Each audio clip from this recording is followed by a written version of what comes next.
یہ جو ہم درود پڑھتے ہیں اللہم صلی علی محمد وعلی آل محمد، نماز میں پڑھتے ہیں درود، اس سے مراد کون ہے؟ تو جواب آتا ہے کہ اس سے مراد یہ جو لفظ آل ہے، اس سے مراد قرآن کریم میں قوم اور امت مراد لی جاتی ہے۔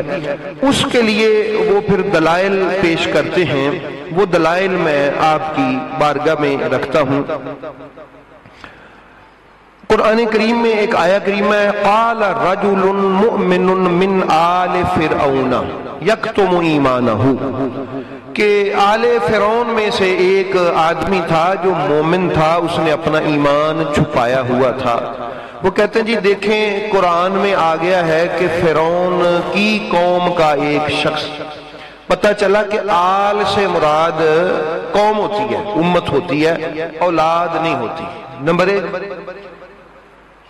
اور دوسرا اس کا ایک اور بھی وہ حوالہ دیتے ہیں، وہ کون سا؟ وہ کہتے ہیں کہ اِنَّا أَرْسَلْنَا عَلَيْهِمْ حَاصِبًا إِلَّا آلَ لُوطٍ نَجَّيْنَاهُمْ بِالسَّحَرِ، کہ دیکھیں جب ان پر پتھروں کی بارش ہوئی تو ہم نے آل لوط کو سحری کے ٹائم بچا لیا، آل لوط کو بچا لیا۔ اچھا مجھے حیرانگی ہے ان اپنے بزرگ احباب پر کہ جب ان سے آل محمد کا پوچھا جائے تو ان کی نظر فرعون اور نمرود پر ہی کیوں جاتی ہے؟ حالانکہ آل کے معنی میں نظر تو انبیاء پر جانی چاہیے، فرعون نمرود تو نبی نہیں ہے جن کی کوئی قوم ہوتی ہے، بھئی وہ تو کافر بادشاہ ہے نا۔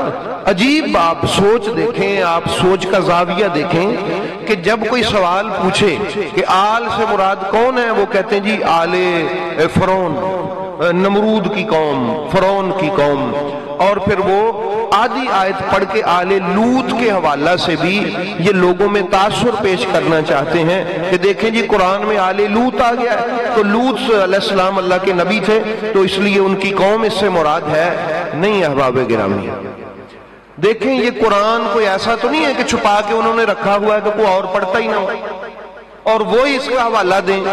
قرآن تو الحمدللہ ہمارے پاس بھی ہے، ایسا نہیں ہے کہ کوئی کہے کہ یہ قرآن سے ہم آدھی آیت بتا دیں گے تو وہ لوگ کہیں گے واہ بھائی واہ قرآن سے حوالہ دے دیا، بلے بلے بلے۔ اللہم صلی علی محمد سے مراد، آل محمد سے مراد جو ہے وہ امت محمد بن گئی ہے۔ بھئی یہ اصل میں آل محمد کی شان سے واقف ہی نہیں ہے لوگ، ان کو پتہ ہی نہیں ہے کہ آل محمد پر درود پڑھنے سے ہوتا کیا ہے۔ وہ بھی میں عرض کر دوں گا آپ کو، جو واقف نہیں ہے نا وہ پھر ایسی باتیں کرتے ہیں، کاش ان کی واقفیت ہوتی تو وہ ایسی بات نہ کرتے۔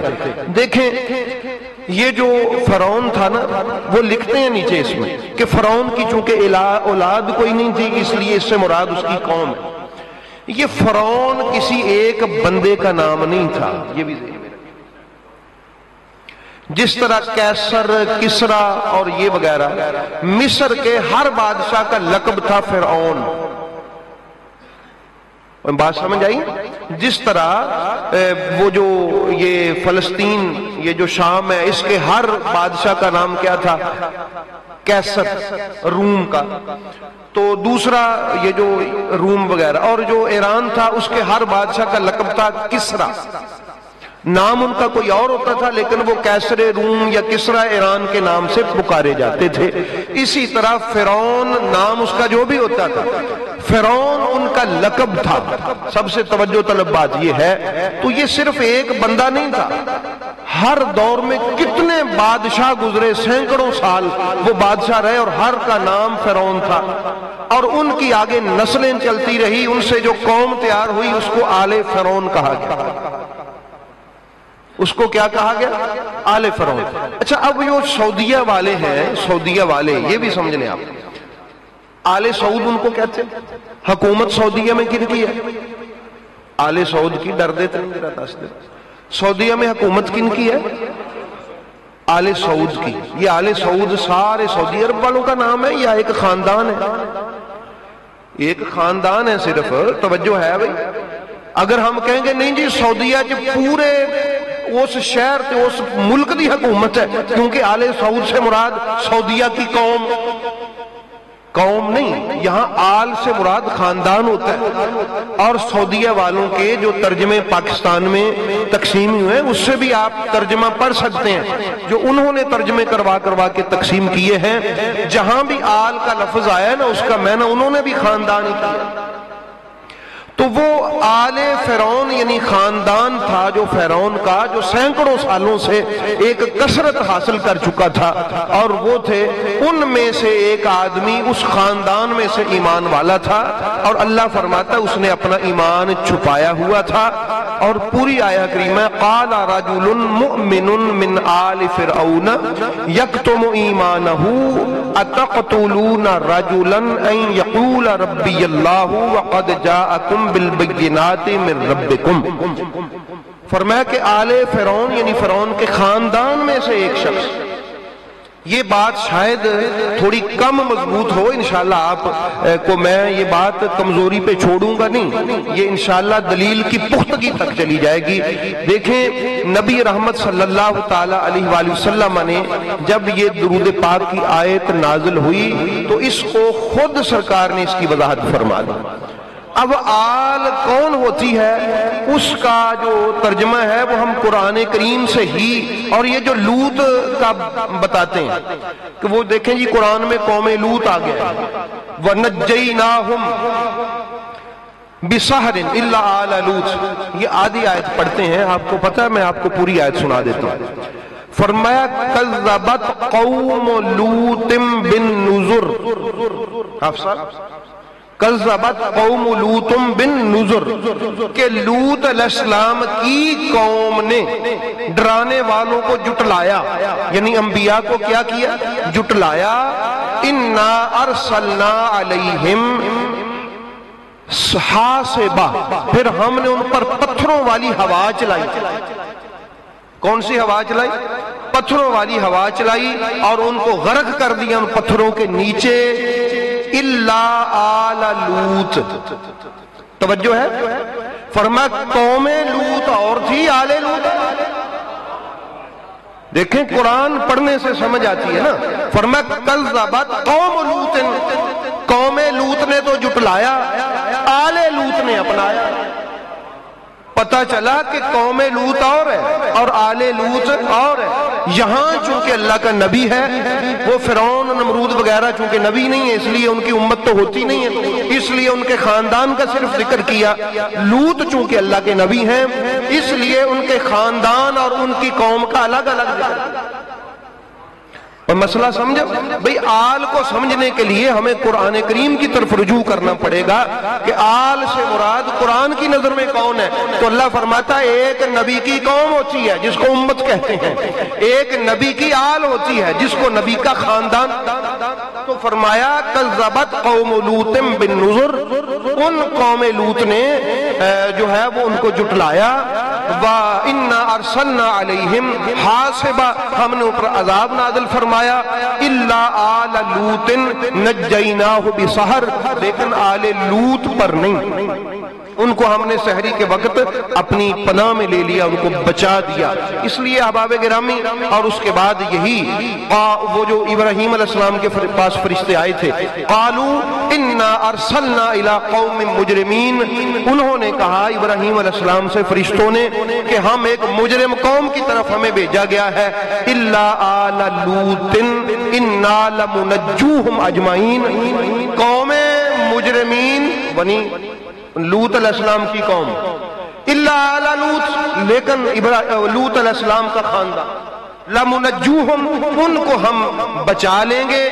لامرأتہ قدرنا انہا لمن الغابرین، لیکن لوط علیہ السلام کی بیوی، اس کو ہم نے جو رک جانے والے ہیں نا، جن کو ہم نے نکلنے نہیں دینا، جن کو عذاب دینا ہے، اس میں اس کو شمار کیا ہے، مقرر کر لیا ہے.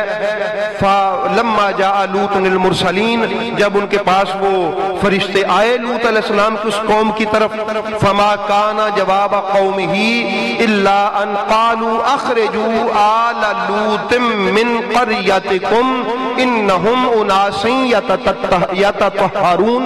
جب وہ فرشتے آئے نا تو اللہ فرماتا ہے قوم لوط کا جواب یہ تھا کہ آل لوط کو یہاں سے نکال دو. بھی توجہ ہے.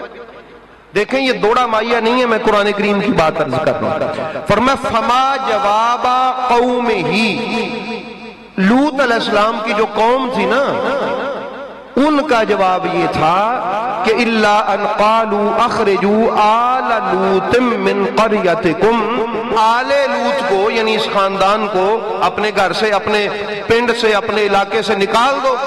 فرمایا انہم اناس یتطہرون، یہ بڑے پاک باز بنے پھرتے ہیں، بڑے نیک، ایڈے نیکاں دا ایتھے تھاں کی ہے، انہوں نے کڈو ایتھوں. پتہ چلا کہ لوط علیہ السلام کی قوم نے لوط علیہ السلام کے خاندان کو وہاں سے نکال دیا اور پھر ان پر عذاب آیا. احباب گرامی، پتہ چلا کہ یہ جو لفظ آل ہے یہ نبی کے خاندان کے لیے استعمال ہوتا ہے. کس کے لیے استعمال ہوتا ہے؟ خاندان کے لیے استعمال ہوتا ہے. اور آئیے ایک اور قرآن کریم کی آیت کریمہ، ان اللہ اصطفى آدم، اللہ نے چن لیا جناب آدم کو، ونوحن اور جناب نوح کو، وآل ابراہیم اور ابراہیم کی آل کو، وآل عمران اور آل عمران کو، جو بی بی مریم کے والد تھے وہاں تک ہی لے جائیں ان کو، آل عمران، علی العالمین، پوری دنیا میں. اب اللہ نے فرمایا یہ آل ابراہیم کون ہے؟ خود اس کی ڈیفینیشن کی. فرمایا ذریتم بعضھا من بعض، یہ آل ابراہیم ایک دوسرے کی نسل ہے. آل ابراہیم ایک دوسرے کی کیا ہے؟ نسل. اب دیکھیں آل کا ترجمہ اللہ خود بتا رہا ہے، آل ابراہیم و آل عمران ذریتم بعضھا من بعض. اللہ فرماتا ہے یہ جسے میں آل کہہ رہا ہوں نا، ابراہیم کی آل، یہ ایک دوسرے کی اولاد، وہ اس کی اولاد، وہ اس کی اولاد. اب بھی اگر کسی کو سمجھ نہ آئے کہ قرآن آل کس کو کہتا ہے تو پھر اس کو سمجھ آنی بھی نہیں ہے، اس کو سمجھ آنا بھی نہیں ہے. یہ دیکھیں یہ قرآن کہتا ہے. اچھا اس کے بعد صرف یہ کوئی ایک بات تھوڑی ہے، نبی کریم صلی اللہ تعالی علیہ وآلہ وسلم کے غلاموں، سورہ مبارکہ نساء میں، ام یحسدون الناس علی آتاہم من فضلہ، اللہ نے فرمایا قرآن کریم میں کہ یہ آل ابراہیم سے لوگ حسد کرتے ہیں. ام یحسدون الناس، قرآن کے الفاظ، کیا یہ لوگ ان سے حسد کرتے ہیں؟ عطاہم من فضلہ، جو اللہ نے آل ابراہیم پر اپنا فضل کیا، جو اللہ نے آل ابراہیم پر اپنا کیا کیا؟ فضل کیا، اس سے یہ لوگ حسد کرتے ہیں. اللہ فرماتا ہے اچھا اگر حسد کرتے ہیں تو پھر سنو، قرآن کریم ہے، حسد کرتے ہو تو سنو. فقد آتینا آل ابراہیم الکتاب والحکمت وآتیناہم ملکا عظیما. اگر حسد کرتے ہو تو سنو، میں نے آل ابراہیم کو کتاب سے نوازا، میں نے آل ابراہیم کو حکمت سے نوازا، میں نے آل ابراہیم کو ملک عظیم سے نوازا. فرماتے کرو حسد، اللہ فرماتا کرو حسد. کس کس چیز کا حسد کرو گے آل ابراہیم سے؟ آل ابراہیم کو ہم نے نبوت دی ہے. کتاب سے مراد، کتاب سے مراد کیا بھئی؟ کتاب امتیوں پر آتی ہے کہ نبیوں پر؟ کتاب کس پہ نازل ہوتی ہے؟ امتی پہ تو نہیں نہ ہوتی. اللہ فرماتا ہے فقد آتینا آل ابراہیم الکتاب والحکمت وملکا عظیما وآتیناہم ملکا عظیما، کہ آل ابراہیم پر ہم نے یہ فضل کیا ہے کہ نبوت آل ابراہیم کو دی، کتاب آل ابراہیم کو دی، حکمت آل ابراہیم کو دی، ملک عظیم ابراہیم آل ابراہیم کو عطا فرمایا. یہ ملک عظیم سے مراد کوئی بڑی سلطنت نہیں ہے، تفاسیر میں لکھا ہوا ہے. اس سے ان کی تابعداری کرنے والے لوگ مراد ہیں. ملک عظیم سے مراد کون؟ ان کے تابعدار. ویسے اگر ملک عظیم ہی اس کی ہو تو پھر ایک وقت آئے گا آل ابراہیم اور آل محمد اکٹھے ہوں گے، جامع مسجد دمشق ہوگی، آل ابراہیم میں جناب عیسیٰ ہوں گے. پتہ نہیں سمجھے کہ نہیں؟ آل ابراہیم میں کون ہوں گے؟ جناب عیسیٰ، اور آل محمد میں جناب مہدی. آل محمد میں کون؟ جناب مہدی۔ تو اس وقت پھر کائنات دیکھے گی کہ آل ابراہیم پیچھے کھڑا ہے آل محمد۔ اور مسئلہ سمجھ گئے ہو؟ اور پھر کائنات پر جس کی حکومت ہوگی وہ آل محمد۔ وہ کون ہوگا؟ اور اس آل محمد کے فرد کی حکومت کے قائم کرنے کے لیے آل ابراہیم اس کے ساتھ ہوگا۔ آل ابراہیم اور آل محمد وہ اکٹھے مل کے ایک حکومت قائم کریں گے جس کو ملک عظیم اللہ تعالیٰ کہے گا، کہ ایسا ملک عظیم کہ کائنات میں ایسی کسی کی حکومت نہیں ہوگی۔ ہر جگہ پر اسی آل محمد کے اس عظیم الشان عظیم المرتبت ہستی کا جھنڈا لہرا رہا ہوگا۔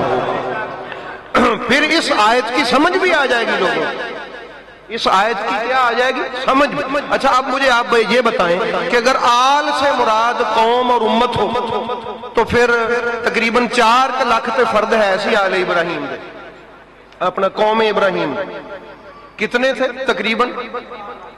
تو پھر 4 لاکھ کتاب تے مننی پینی ہے نا سن بھئی، کتابیں تو انبیاء پر مخصوص ہی آئی نا۔ اللہ نے فرمایا ہم نے آل ابراہیم کو کتاب سے نوازا، ہم نے آل ابراہیم کو حکمت سے نوازا، ہم نے آل ابراہیم کو ملک عظیم سے نوازا۔ تو یہ آل ابراہیم کون ہے؟ ذریۃ بعضھا من بعض۔ اللہ فرماتا ہے آل ابراہیم سے مراد ایک اس کی اولاد، کوئی اس کی اولاد آگے پھر کوئی اس کی اولاد۔ آل ابراہیم سے مراد ابراہیم کی نسل ہے۔ آل ابراہیم سے مراد ابراہیم علیہ السلام کی کیا ہے؟ نسل ہے۔ اچھا احباب گرامی، نبی رحمت صلی اللہ تعالی علیہ وآلہ وسلم کے غلاموں، دیکھیں میں ہوں باب العلم کے دروازے کا فقیر،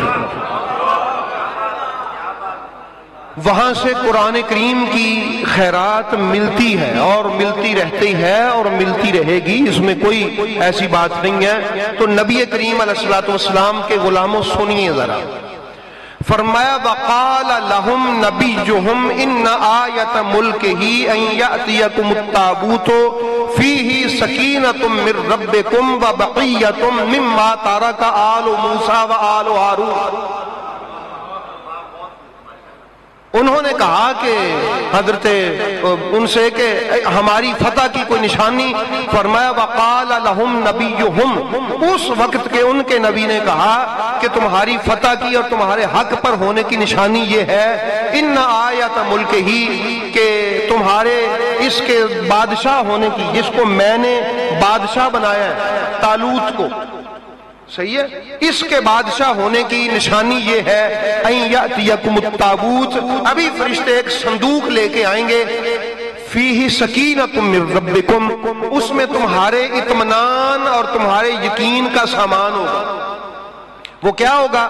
وبقیۃ مما ترک، اس میں کچھ تبرکات ہوں گے، کس کے چھوڑے ہوئے؟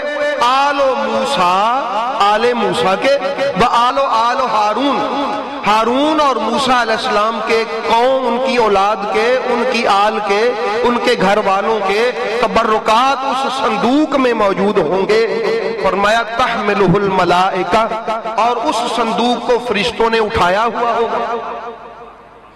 ان فی ذالکم لآیۃ لکم ان کنتم مؤمنین، اگر تم ایمان والے ہو تو اس صندوق میں تمہارے لیے ایک واضح نشانی موجود ہے۔ اب آپ کو پتا ہے اس صندوق میں کیا تھا؟ موسیٰ علیہ السلام کی دستار تھی، ان کا عصا تھا، اور ایک روایت میں کہ جناب موسیٰ کے نالین بھی تھے، اور کچھ وہ جو کتاب ہے تورات اس کے پارچہ جات تھے، ہارون علیہ السلام کا لباس وغیرہ تھا، مسئلہ سمجھو، اور حضرت ہارون کی اولاد کے کچھ تبرکات۔ جناب ہارون کی اولاد کے کیا تھے؟ بھئی اگر آل سے مراد امت ہوتی ہے تو پھر اس صندوق دے وچ آل موسیٰ دی ساری امت دے جناب جتیاں تے کپڑے تے جناب وہ ساری شیواں دے وچ پھر جمع ہونیاں چاہیے سی، نہیں، آپ جس مرضی مفسر کی تفسیر اٹھا کے دیکھ لیں، وہ وہابی ہو، سنی ہو، شیعہ ہو، دیوبندی ہو، وہ حق لکھنے پر مجبور ہے۔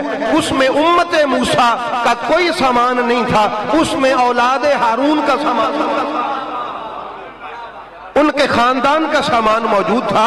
بھئی قرآن تو روڑا پا کے کہتا ہے کہ آل موسیٰ آل ہارون سے مراد ان کی قوم اور امت نہیں ہے، اس سے مراد ان کا خاندان، اس سے مراد ان کا کیا ہے؟ کوئی خاندان ہے۔ سمجھ آ گیا آل سے مراد کیا ہوتا ہے؟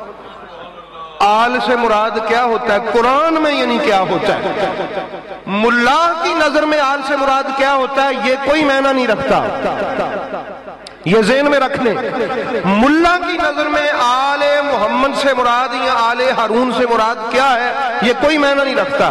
اللہ کی نگاہ قدرت میں آل ابراہیم اور آل محمد سے کیا ہے یہ معنی رکھتا ہے، اور وہ آیات میں نے آپ کے سامنے پیش کی ہیں۔ اس لیے احباب گرامی، اللہ رب العالمین نے اپنے محبوب کریم علیہ الصلوۃ والسلام کی امت کے لیے واضح نشانیاں چھوڑی ہیں۔ کوئی قرآن پڑھے تو صحیح، التباس تو آتا ہی نہیں ہے، اس میں التباس آتا ہی نہیں ہے، بندہ کبھی بھٹک سکتا ہی نہیں ہے۔ اللہ تعالیٰ نے خود آل کا ترجمہ قرآن میں اولاد کیا ہے، ذریۃ بعضھا من بعض، فرمایا آل ابراہیم یہ ایک دوسرے کی اولاد تھے، یہ ایک دوسرے کی کیا تھے؟